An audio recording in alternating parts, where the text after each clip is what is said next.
Hey folks, welcome back to the channel. Happy Catty Crypto here. So before we dive into this update, guys, I'm looking for I'm looking for an artist to join our development team to pretty much take on, the kind of dealing with our kind of anything to do with the digital art side of things. We're kind of looking for a person to get involved, and once our node's up and running, they will be paid a very small percentage per month from the node's earnings. So if you are interested in that, feel free to contact me on Twitter, chuck me a DM. If you can't get hold of me there, jump into the Telegram, at me there, and I will appear. Folks, you've got the links to the website here, the links to the YouTube channel there, and let's just dive straight into it. So as you can see, the burn tax has now cruised past 1 billion. It did this very recently, within the past 10-20 minutes. It will start to ramp up more the more these CEXs get back online, get withdrawals and deposits sorted and stuff like that. But we've got CEXs like Binance who have implemented a very hefty tax for withdrawals and deposits in general, and it's not it's not incentive. It's basically they're trying to stop people moving off chain, in my opinion. That's just my opinion, but it's quite obvious what they're doing, and they can post all the memes they want about bots and things like that. But ultimately, if you didn't want to cook, okay, why did you come into the kitchen? Why did you get involved with this way back at the beginning? You had so much to say then, yet so little now.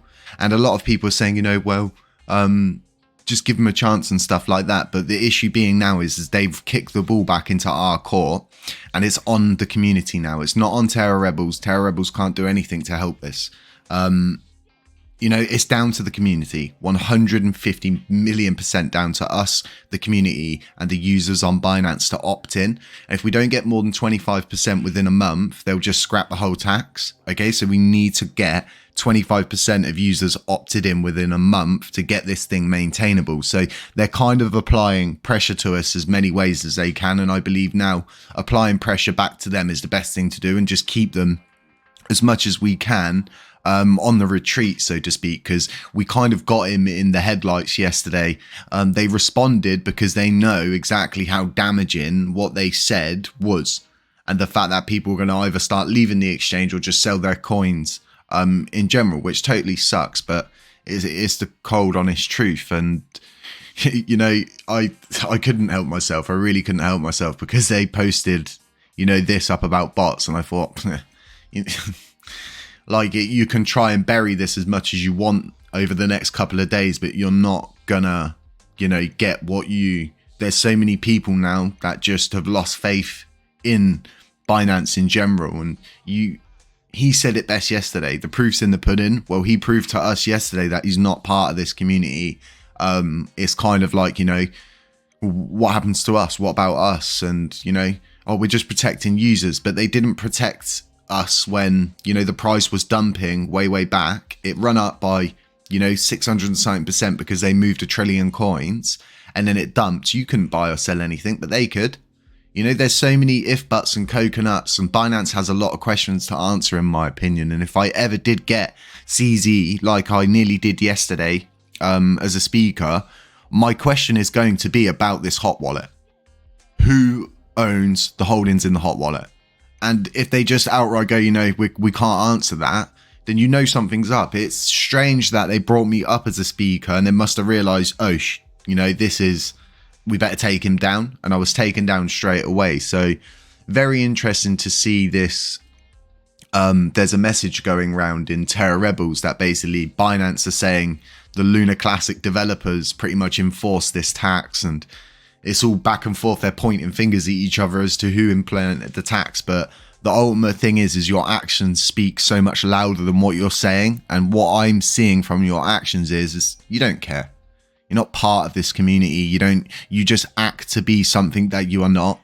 And ultimately, if you're going to claim to be the best exchange, the most community driven, really bound by their communities, then, you need to do exactly what you say. You can't.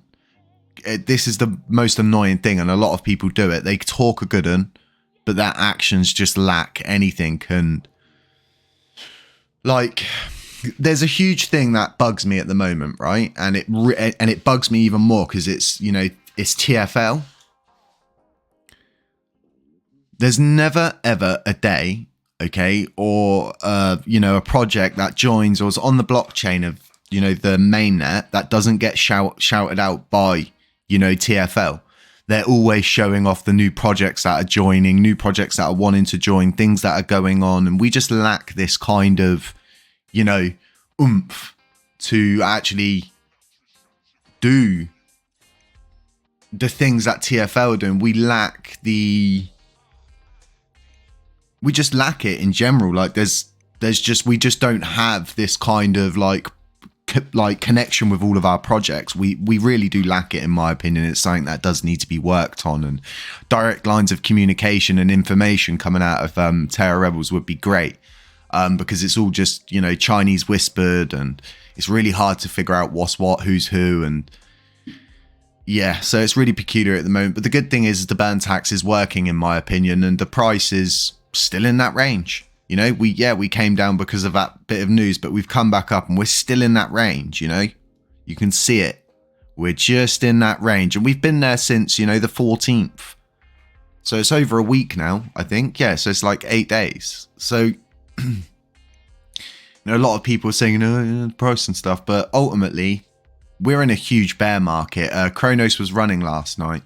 Bitcoin was trying to run a little bit. I don't know what they've been doing now, but you know, if the market does start to run, it will work in our favor, or well, the theory says it should. You know, it should drag everything upwards. So hopefully we start seeing some sort of positive moves out of this, and this overall drive for projects utility, you know, showing the projects that are on chain and actually getting down and dirty and working with the people, working with these projects, finding out what they need, and then searching for new projects as well, new protocols. And there's so many projects out there that left that could quite easily be swayed into coming back. And I'm trying to contact Galactic Punks.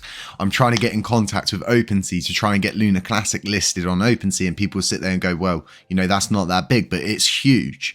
Ethereum captures a huge amount of you know, liquidity from the NFT markets on OpenSea, and having LUNACLASSIC on OpenSea, and I will always stick by things like this, is small but huge, because it opens up a whole new world to OpenSea, and it opens up a whole new world for LUNACLASSIC holders that possibly want to get involved with NFTs on OpenSea. So, you know, if ApeCoin can get a listing on there without absolutely no utility whatsoever, I'm pretty sure LUNACLASSIC could, with the right kind of drive behind it.